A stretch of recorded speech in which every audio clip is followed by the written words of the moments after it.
December 7, 1941. Pacific Ocean, 215 miles west of Pearl Harbor.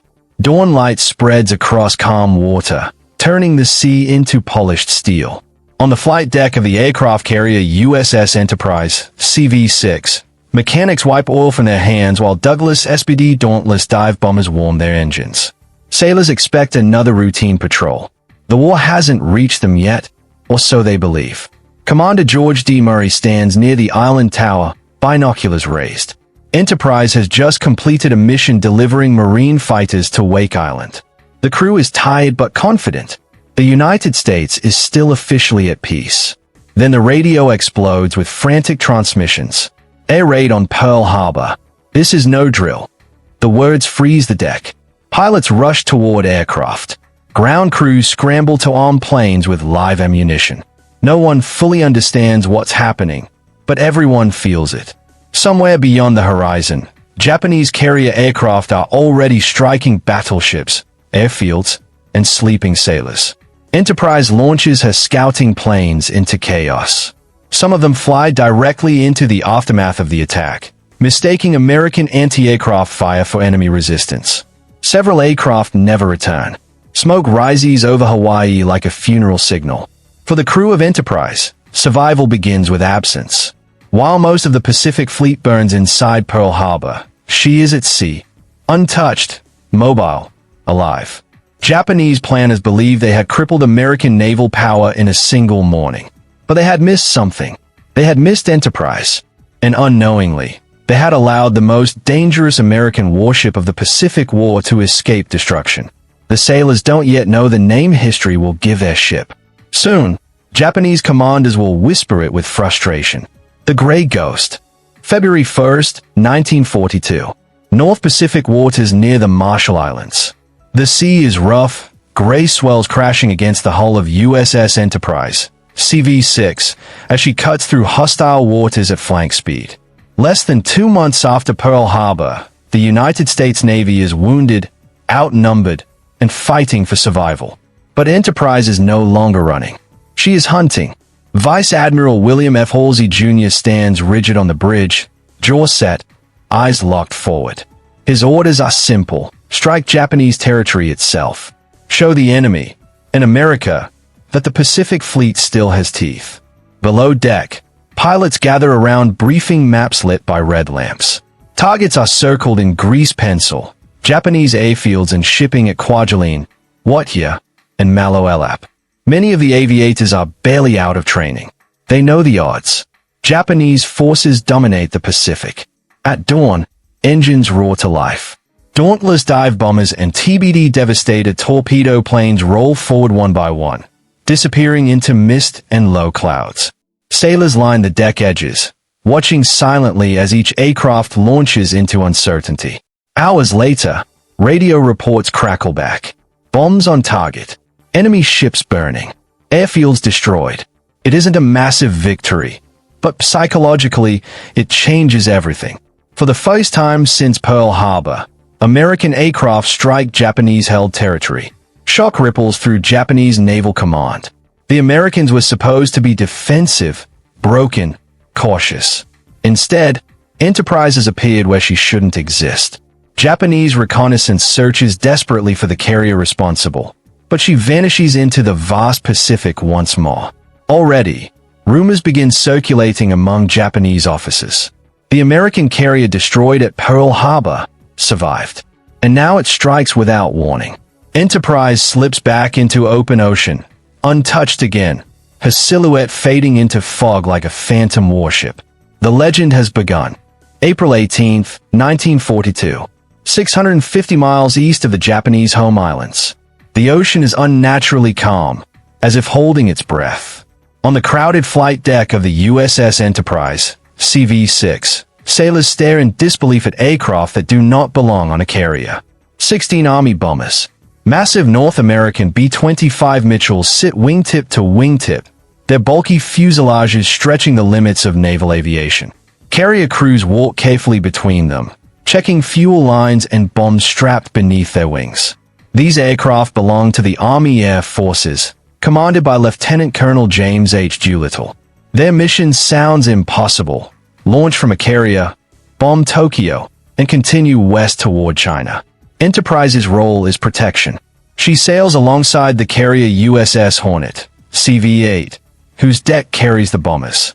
Enterprise provides fighter cover, radar warning, and anti-air defense. Without her, the mission dies before it begins. Before dawn, a Japanese patrol boat spots the task force. The element of surprise is gone. Admiral Halsey makes the decision instantly. Launch early, hundreds of miles farther from Japan than planned. Wind tears across the deck. One by one, the B-25s thunder forward.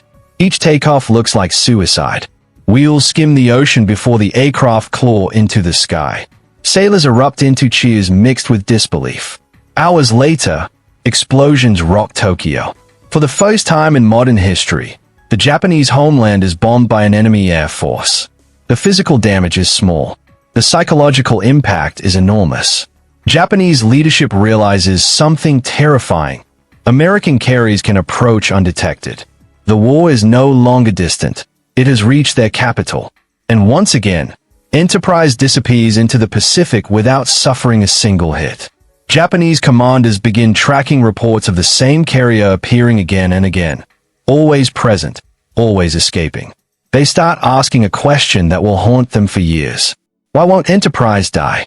June 4th, 1942. Northeast of Midway Atoll.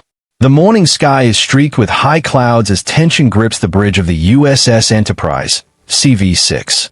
Somewhere beyond the horizon sails the most powerful carrier strike force Japan has ever assembled. 4 fleet carriers under Admiral Isoroku Yamamoto, veterans of Pearl Harbor, advance confidently toward Midway. Japanese commanders believe American carriers are crippled, scattered, incapable of coordinated resistance. They are wrong. Inside Enterprise's ready rooms, pilots from Bombing Squadron 6 and Scouting Squadron 6 crowd around charts. Lieutenant Commander Wade McCluskey studies fuel calculations with growing concern. Earlier search flights have failed to locate the enemy. Time is running out. If they cannot find the Japanese fleet soon, they will have to turn back. Then, far below, McCluskey spots a lone Japanese destroyer racing north at high speed, rejoining its carrier group. He follows it. Minutes later, the clouds break. Below lies history. Japanese carriers, Akagi, Kaga, and Tsuraya, are caught at the worst possible moment. Their decks are crowded with fueled aircraft preparing a new strike. Enterprise's dive bombers roll over into attack. Sirens scream inside Japanese ships as American aircraft plunge vertically from the sun. Bombs fall. Explosions rip through hangar decks packed with fuel and ammunition. Within minutes, 3 Japanese carriers are burning uncontrollably. The balance of naval power in the Pacific shifts in a single morning. Japanese commanders cannot comprehend how American carriers appeared exactly where they shouldn't be. And again, Enterprise survives untouched while delivering devastating blows. But the battle is not over.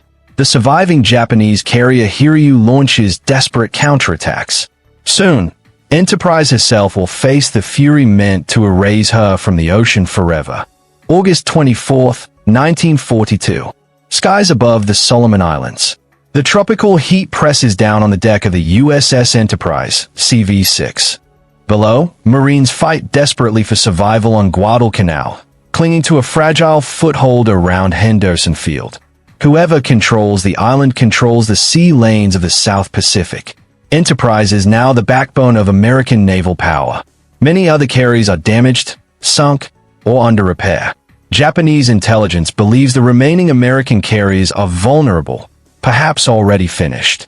Shortly after noon, radar operators detect incoming aircraft. Multiple bogies. Bearing north. Alarms howl across the ship. Pilots sprint to fighters. Anti-aircraft crews swing 5-inch guns skyward. Moments later, the sky fills with Japanese dive bombers descending through clouds like falling knives. Explosions erupt across the formation. A bomb crashes through Enterprise's flight deck, detonating below and tearing open compartments. Another blast rocks the ship, throwing sailors across steel surfaces. Fires rage. Smoke pours upward. Damage control teams rush forward instantly. Men crawl through burning passageways, sealing bulkheads, flooding magazines, dragging wounded shipmates to safety. One sailor continues passing ammunition despite severe burns. Another manually aims a gun after its power system fails. The carrier slows, but she does not stop. Within hours, emergency crews patch damage enough to resume flight operations. Aircraft begin landing again on a scarred but functioning deck. Japanese pilots report the carrier heavily hit, possibly sinking. Tokyo celebrates the supposed destruction. But days later, reconnaissance aircraft spot her again. Still operational. Still fighting. Enterprise returns to battle as if resurrected. Among Japanese naval officers, disbelief grows into something darker. The Americans possess a carrier that refuses to die. October 26, 1942. Waters north of the Santa Cruz Islands. Dawn breaks under heavy clouds as the USS Enterprise, CV-6, steams alongside the carrier USS Hornet, CV-8. American forces are exhausted after months of brutal fighting around Guadalcanal. Pilots are flying multiple missions a day. Replacement crews arrive with barely enough training. Across the ocean, Japanese carrier forces advance again, determined to destroy the last operational American carriers once and for all. Radar contacts appear early. Both fleets launch aircraft nearly simultaneously, turning the sky into a vast battlefield stretching hundreds of miles. Enterprise launches fighters, dive bombers, and torpedo planes into the rising sun. Soon, reports arrive. Hornet has been hit. Japanese aircraft swarm her relentlessly. Bombs, torpedoes, and crashing planes tear into the carrier until she lies burning and dead in the water. Now Enterprise stands alone. Enemy dive bombers descend through anti-aircraft fire. Black flak bursts surround them, but several break through. Bombs slam into Enterprise's deck, detonating violently. One explosion lifts aircraft into the air like toys. Another blast kills or wounds dozens of sailors instantly. The ship shudders, but damage control teams respond with almost supernatural efficiency. Fires are contained. Steering restored. Engines pushed harder. Despite heavy damage, Enterprise continues launching and recovering aircraft while withdrawing from danger. Japanese pilots report 2 American carriers destroyed that day. But once again, they are wrong. Hornet is lost. Enterprise survives. 4 Japanese commanders studying battle reports. Frustration turns into obsession. Time after time, this single carrier absorbs punishment that should end any ship's career, and yet she returns. Soon, they begin calling her something almost mythical. A ghost ship,